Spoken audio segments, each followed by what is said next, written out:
Deng isyong pangkayanakan deng makasadyang pisabya ng pang tutukan ng Bayong Youth Group king syudad ng Angeles apor malabinuo ang pang linsad ngeni. Pakibalwan tayong detalye king balita ng Paulo Marcelo.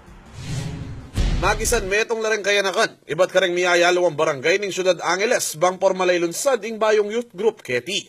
Iting alyansa ng nagkakaisa at aktibong kabataan ng Angeles City o anak ng AC, asegawa naman ng launching king metong restaurant king barangay Balibago. Megsilbi ang guest of honor king ganapan, ing metong kareng kakandidato para alkalde ng Syudad Angeles ay Alexander Caugiran, kaya bereng kagrupo na nidi king Team AC. King ganapan pisyag na rin ng grupo yung pamagsuporta king Team Caugiran king daratang eleksyon, kambe ng kebalwanda kano kareng isyong pangkayanakan.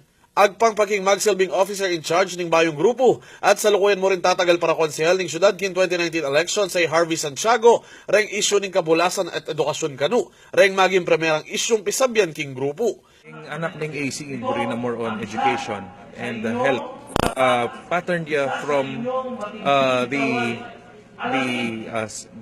buri ng malyari ng grupo ng Kambilan wherein bilang ako ing netong kareng convener na ning anak ng AC, so ikit ko pa rin na mas importante kailangan tutukan niya itang education lalo na king City College ing panukala na. Dapat alapang dinala nakatawing miyembro big maragul na namang balang metong barangay ning Angeles ating representante Keti at akakit kanu imbalaw sa pamagdagul at pamisasan metong dareng kayanakan kambe dareti.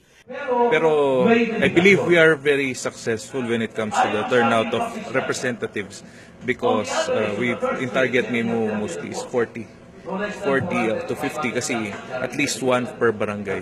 Though there are some barangays na may haratan. Atin naman metong barangay na atin lang more than one representative. Ingulaga naman ng aktibong pamakyabe ng youth sector, garampi sa sabyan ngayon binulalas ng Caugiran, ay namuyot rin kayanakan king syudad apakibalwan at ipasyaging boses na ready, bang damdaman dareng manong kulang.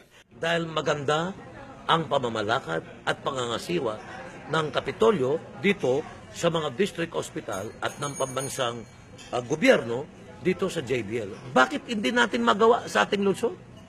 Mahigit sa 500 ang barangay ng Pampanga sa pamumuno ni Gobernador Pineda na kapultulad namin, Kambilan. Bakit ang lungsod ng Angeles 33 barangay lang ang kabuuan ng ating lungsod? At hindi naman ganun kasanlaki ng populasyon ng lalawigan. Bakit hindi nila natutugunan? Ako po'y Paulo Marcelo para king News Force, Pampanga, Balitang Tutu, King Balen, Susuyo.